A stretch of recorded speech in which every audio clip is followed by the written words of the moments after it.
किसी भी बड़ी बात को प्रारंभ करने से पहले ज़रूरत होती है उसकी भूमिका बनाने की। तो हम भूमिका बनाने के लिए आज एक महान विचारक के कथन के साथ शुरुआत करते हैं। नेल्सन मंडेला ने कहा था कि ज्ञान एक ऐसा हथियार है जिससे पूरी दुनिया को जीता जा सकता है, और इतिहास गवाह है कि इतिहास उन्होंने ही बनाया है जिनके पास ज्ञान का भंडार रहा है। एजुकेशनल पॉलिसी का सर्वप्रथम परिचय 1968 में भारत में पहली बार हुआ था। उसके बाद 1986 में दूसरी बार और फिर 1992 में तीसरी बार उसमें परिवर्तन किया गया। और करने वाली बात तो ये है कि ये तीनों पॉलिसीज़ कांग्रेस के टाइम में आई और अब पूरे 34 साल बाद उस नीति में बीजेपी ने कोई फेरबदल की है। न्यूज़ वालों के पेश करने के तरीके से तो यही लगता है कि यह पॉलिसी पतझड़ में अनंत बहार और बेरोजगारों के लिए रोजगार से भी बढ़कर है। के कस्तूरी रंगन की इस 9 सदस्यीय कमेटी में जो शिक्षा संबंधित सुझाव हैं उसकी जड़ें 2014 के मैनिफेस्टो जो कि बीजेपी का बनाया हुआ था उसमें देखने को मिलती हैं। तो आज हम इस नई शिक्षा नीति के प्रमुख पहलुओं पर चर्चा करेंगे। अगर हम हाईलाइट की बात करें तो इसके प्रमुख बिंदु इस प्रकार हैं। तो पहला ये है कि एचआरडी मिनिस्ट्री का नाम बदलकर शिक्षा मंत्रालय कर दिया गया। दूसरा ये है कि एजुकेशन सिस्टम में भारत की कुल जीडीपी का 6% इन्वेस्ट करने का प्लान है, जो कि इससे पहले मात्र 4%। तीसरा बदलाव ये है कि 10+2 सिस्टम को बदलकर 5+3+3+4 कर दिया गया है, और ये क्लास बेस्ड ना होकर अब एज बेस्ड आयु के अनुसार कर दी। तो बात करेंगे चौथे बदलाव के बारे में। अब छात्रों के report card 360 degree holistic progress card के नाम से जाने जाएंगे, जिसमें 3 स्तरीय आकलन होगा, जिसमें पहला छात्र स्वयं, दूसरा सहपाठी द्वारा और तीसरा अध्यापक द्वारा होगा।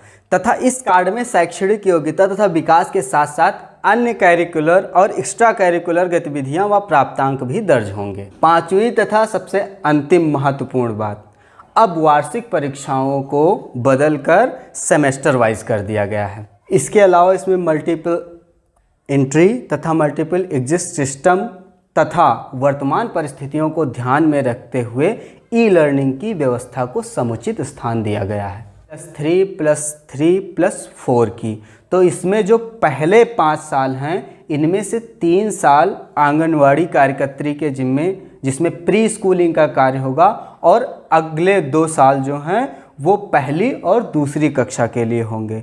क्लास में इन चीज़ों का ध्यान रखा जाएगा कि गतिविधियां रोचक हों और खेल कूद माध्यम से हों। अब बात करते हैं अगले 3 साल, जिन्हें प्री पैट्री स्टेज कहते हैं। इन 3 सालों में बच्चों के भविष्य को ध्यान में रखते हुए उन्हें कला, अंग्रेजी, सामाजिक विज्ञान, गणित आदि विषयों से परिचित कराया जाएगा। इसमें कक्षा 3 से कक्षा 5 तक के छात्रों को सम्मिलित किया जाएगा। स्टेज मिडिल स्टेज होगी, जिसमें कक्षा 6 से कक्षा 8 तक के विद्यार्थी आएंगे, जिनकी औसतन उम्र 11 से 14 साल तक होगी।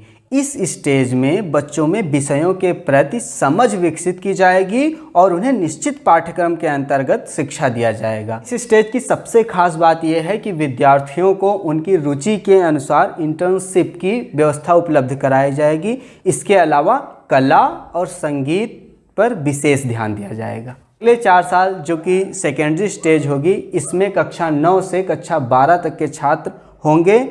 उनमें किसी एक विषय के प्रति गहरी पैठ बनाई जाएगी, उनकी विश्लेषण क्षमता को बढ़ावा दिया जाएगा और उन्हें कौशल परक बनाया जाएगा। इसके अतिरिक्त महत्वपूर्ण बात यह है कि शिक्षा का माध्यम 5वीं तक मातृभाषा, स्थानीय या क्षेत्रीय भाषा रखने की बात कही गई है, जिसमें अनुकूल होने पर इसे कक्षा 8 तक भी बढ़ाया जा सकता है। इन समस्त व्यवस्थाओं के प्रबंधन हेतु HECI अर्थात higher education commission of India के नियुक्तिकरण की बात भी कही गई है।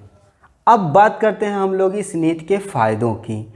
तो जैसा कि हम लोग न्यूज़ में देख रहे हैं, उससे तो ये लगता है कि ये अनंत संभावनाओं वाली नीति है। इसके अलावा हाईलाइट सुनकर तो दिल गार्डन गार्डन हो गया, क्योंकि ये सिस्टम कुछ USA, चाइना, कोरिया, इनसे सबसे मिलता जुलता है। मोटे तौर पर इसके ये लाभ देखने को मिल सकते हैं। पहला तो ये कि यह नीति रोजगार परक नीति साबित हो सकती है।